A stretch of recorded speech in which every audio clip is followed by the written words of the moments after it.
ndashaka kubereka Mm. um, so urabona hano Wow. uri kureba Yego.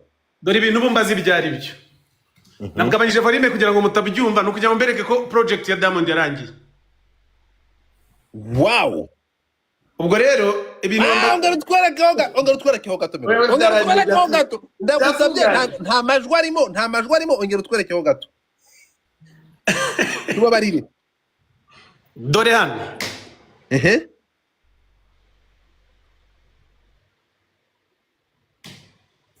ni ibyo ngibyo. Ishyano ricitse umurizo nababwiye ngo uyu mugabo ni munyakazi mwanga kumva bro ndebera kiriya kiraro ndapfuye iyi video nzayibona. Ni Dar es Salaam, ni Dar es Salaam. Sawa, ni Dar es Salaam hariya se? Yeah. Melody urambwiye ngo Uzi team yanjye ukuntu ingana? Irimo abantu bashobora kuba bagera nko kuri 50 bagiye hamwe bose nyine ntabwo bakenererwa rimwe ariko bose tubakize hamwe.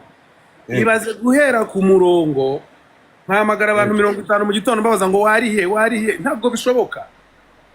ibyo ngibyo bibazwa n'abakunzi babo ariko ntabwo niyo utamubaza mu yandi magambo ko nibyo navugaga haruguru rero turakorana dukorana neza sinjya mbambura aho mbashije kubasapotinga ndabasapotinga kandi ndabashimira ku ngufu zabo usibye ko nabo ntawe mbaza ko nariye ntabwo kubaza ko wari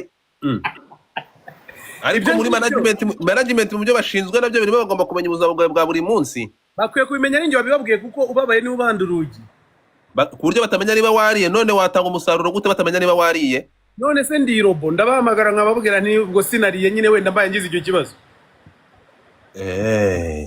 ni ukuvuga ngo ibintu byose bihabwa umurongo ukora ibi ukwiye kuba uri mu mwanya urimo mu gihe gikwiye kugira ngo delivering icyo twaguhereye akazi ubushuti ni ibindi biza gake gake ukazagera igihe mukaba inshuti n'umuntu akaba ari bwo nyine wenda mugera ku rwego rwo kubana cyane mugatindana. Sasa iyo umuntu muri industry ikibazo gihari iyo umuntu mwimye amakuru yawe arakwanga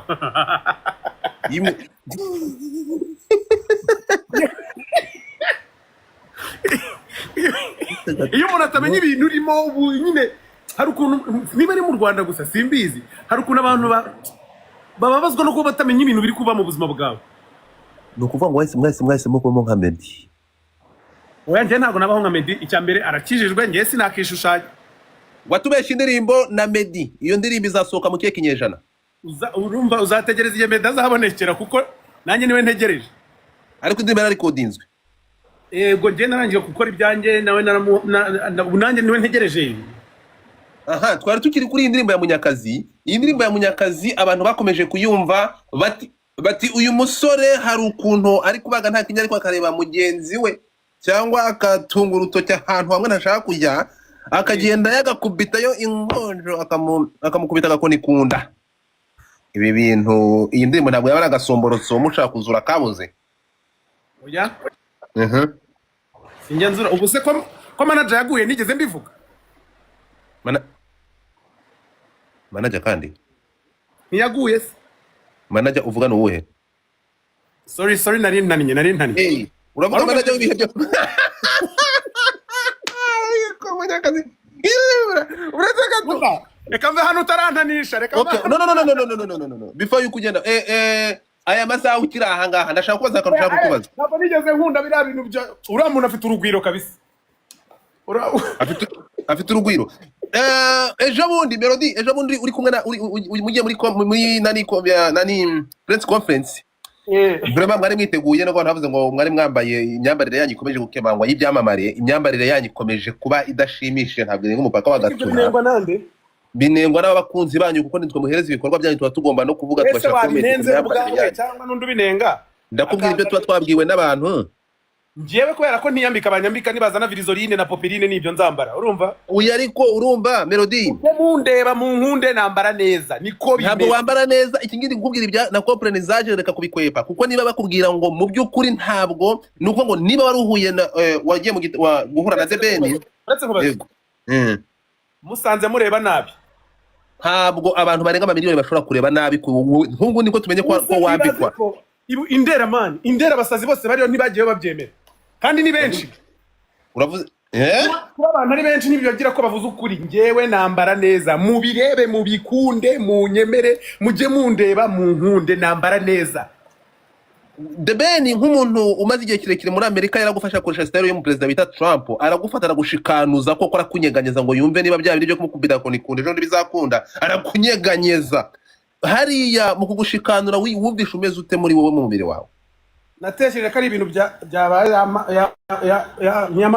ya ntare na mubi nibo bakwiye kuba bakora biriya.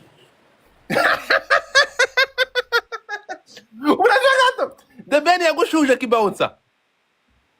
Nta nubwo nkunda njya abantu kabisa bankorakora ntabyo nkunda, especially abagabo. Narababwiye ko njyewe nikundira abantu tudahuje igitsina, sinkunda abantu b'abagabo bankoraho cyane kabisa. Biriya bintu byo kugufata akagushikanuza akagukurura wabonye bitari perfect ntabwo byakunyuze? Urumva icyabanje kunshanga, Yego. ariko nawe mazina ubwo yaracanganye. Ayahe? Ni gute ingwe irindwa n'intare?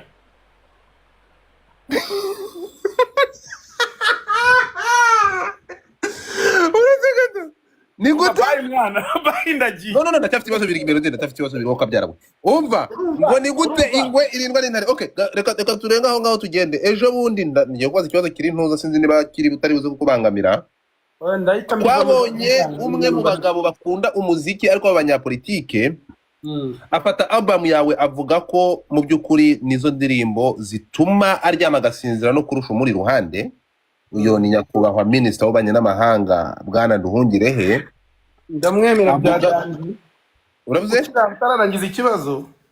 Yego. Rero byari bigoye ko tubona abantu b'abayobozi bagaragaza nyine uko bakiriye nyine ibihangano by'abahanzi, sometimes bakanigira nto batabizi, niyo baba babyumva akagusuriza nk'inyuma y'urugi. Ariko kara kajeste keza iriya ni raporo ya Spotify yo kugaragaza imiziki umuntu yumvise, cyangwa Apple Music ntabwo nibuka neza, kugaragaza imiziki umuntu yumvise muri uwo mwaka. Nari umuhanzi wa mbere yumvishe rero. Biriya rero biryoshye, naho ibyakurikiyeho byo ni ibisanzwe. None se abantu bagira abafanerega. Gusa icyo nabonye cyo nuko imiziki yanjye Minisitiri yumvishe, kandi nyakubahwa Minisitiri yumvishe, ndamushimiye. Azaze no muri konseri tumuririmbire, tubiririmbe live. Okay, ubwo ngo ntabwo nza gusubiramo, ntabwo nza gukomeza kuri icyo kibazo, ubwo ndakiretse kuri agishubije usubiza n'ibyo ntabashije, ariko ni kwa byifuje reka mbireke reka mveyo. Melody, mu minsi yashize mu ma interview wakoraga wasabye bato uravuga ati ndifuza guhura na The Ben ahantu mu gitaramo. Ntabwo rigeze nyisaba, ahubwo numvise babivuga. Byasabye na manager utubwiye wazimye. Ntabwo yazimye, yaraguye.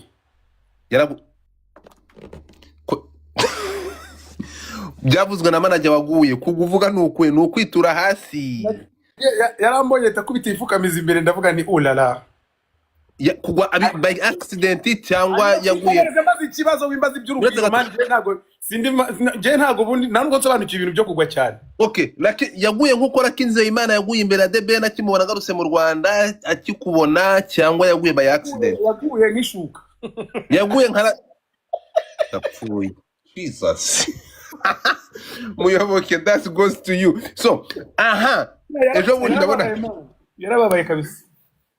Yabajwe n'iki? Uri mu zabukuru ukagusha amavi. Ibaza ariko ubundi iyo ukuze, ubwira ko ukuze utangira kwinanura bikaguduka. Wakitsamura ukarekura no hepfo. Utangira kumva ko umuntu yajegeye. Iyo rero uri mu myaka nk'iyi, ingingo ugomba kwirinda ugatwara neza, harimo na articulation nyine aho amagufwa ahurira. Rero ntabwo ndi kumuvugiraho. Ubutaha ababishinzwe bajye bareba ukuntu ahantu twari turi niho hamugushije. Uravuze ngo ntabwo ya ntare yakaba yarinda igisamago, yakaba yarinda Muyoboke. Sorry, manager. Igisamago kikimenya. Nkunze ukuntu bitondetse ariko sinjye bivuze. Yego, niko. Nukuvuga ngo igisamago niba kidashobora kugenda cyonyine kigashaka intare kirinda n'urushishi rwa Gikanga. Samagwe barinda koko. Melody kubera iki ko mu bahanzi bose dufite Gapfizi kuki nta zina wiyise rifite aho rihuriye n'inyamaswa z'inkazi? Uko ndi nyama. Ndi omnivore, ndi umuntu. Yego. Ndi nyama rero ntabwo nakita amatungo. Indirimbo Indabyo zanjye waba wayirebye y'umuhanzi bita The Ben? Ntayo nageze ndeba ko ngiye izanjye ndazifite. Ureba izaho ntabwo wigeze ureba indirimbo ya The Ben? Kanjye nta nizo nsaba zirahari ndazifite.